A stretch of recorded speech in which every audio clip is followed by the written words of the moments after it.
When washing grapes, using only clean water is equivalent to washing in vain, because you can't imagine how many chemicals the merchants will add.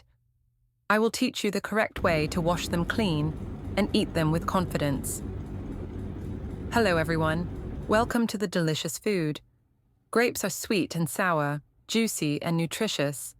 They are a fruit that is deeply loved by the public. However, before enjoying the deliciousness, you must wash the grapes clean.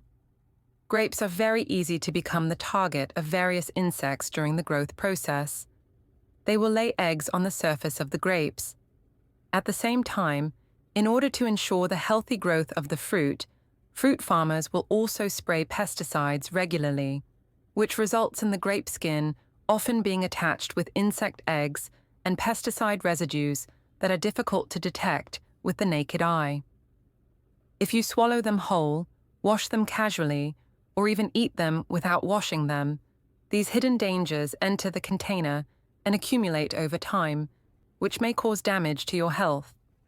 First, prepare a clean pair of small scissors and carefully cut off each grape with a small section of the fruit stem. This step seems cumbersome, but it is the key to keeping the grapes fresh and hygienic.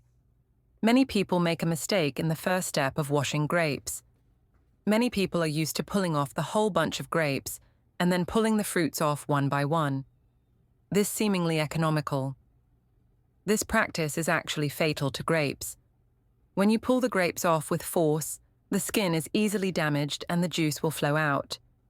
This will not only greatly reduce the fresh taste of the grapes, but also expose the damaged flesh to the outside, which provides a breeding ground for bacteria, causing the originally fresh grapes to deteriorate faster.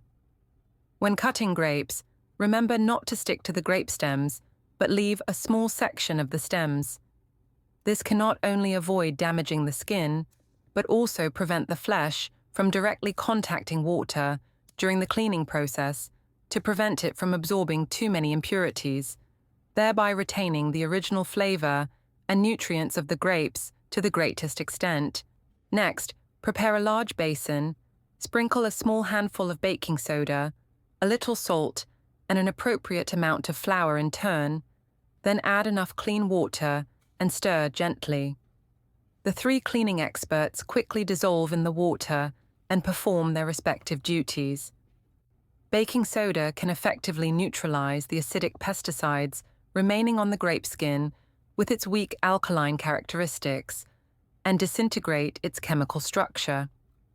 The granularity of the experiment can not only play a role in physical friction to help remove stubborn stains, but also use the principle of osmotic pressure to make the insect eggs attached to the surface of the grapes fall off due to water loss.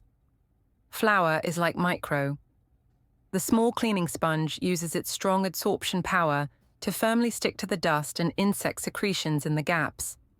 After the cleaning solution is fully mixed, put the grapes in and gently scrub for 30 seconds, then let them soak for 10 minutes. During this time, the baking soda continues to react chemically with the pesticide, the salt continues to act on the insect eggs and stains, and the flour continues to absorb tiny impurities. During the soaking process, you will observe that the solution gradually becomes turbid, which is a direct reflection of the removal of dirt. After the soaking, use both hands to gently scrub the surface of the grapes, paying attention to the wrinkles and the connection between the fruit stems. The rubbing time should be controlled to 1 to 2 minutes, and the strength should be controlled so as not to break the skin. When the surface of the grapes is no longer slippery and presents a translucent luster, you can pour out the dirty water, then add clean water, pour the grapes in, wash them, and soak them again for 5 minutes. Use the impact of water and the soaking to completely remove the residual baking soda water and the flour that absorbs the dirt from the surface of the grapes. At this time, observe the flour water that has soaked the surface of the grapes, and you will find that the solution has become abnormally turbid, and you can even see suspended tiny particles. Particles and flocks are the impurities washed off the grapes, which is enough to prove that the cleaning effect is remarkable. Take out the grapes, drain most of the water, and rinse them carefully under running water. When rinsing, be careful not to use too much water to avoid impact damage to the skin. At the same time, ensure that each grape is fully rinsed by the water. In particular, carefully rinse the depressions in the fruit stems and the gaps in the grapes.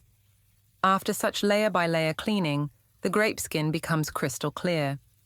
Not only does it taste refreshing, but you don't have to worry about health risks, so you can enjoy this sweet gift from nature. The above is a complete guide to washing grapes. Pesticides, salt, glass, insect eggs, and flour absorb impurities to achieve deep decontamination. Use scissors to cut grapes with stems to avoid damage to the pulp and lock in juice and freshness. After layer-by-layer cleaning, the grapes completely bid farewell to chemical residues and dirt and are crystal clear without a greasy feeling. Eat with peace of mind. Learn this trick and you don't have to worry about eating grapes with the skin.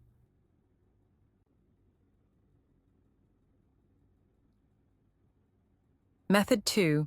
Making tanghulu with milk grapes. First, I skewered the grapes on bamboo sticks, carefully arranging each one neatly, imagining them to be sparkling like tiny crystals. Then, I heated the sugar with a little water, stirring constantly over medium heat, waiting for the mixture to bubble and turn pale yellow. But oh, here's the problem. If the sugar is too hot, the grapes will cry and cause the candy to melt. If it's too cold, the candy won't be crispy. I learned to test it by dropping a drop of sugar into a bowl of cold water. If it hardens immediately, that's the golden moment.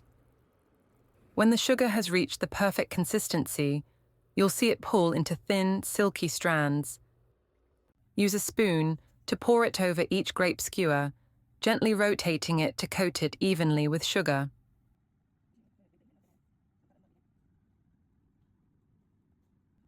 Once done, I place the skewers on a plate and waited a few seconds for the sugar to solidify, sparkling like glass.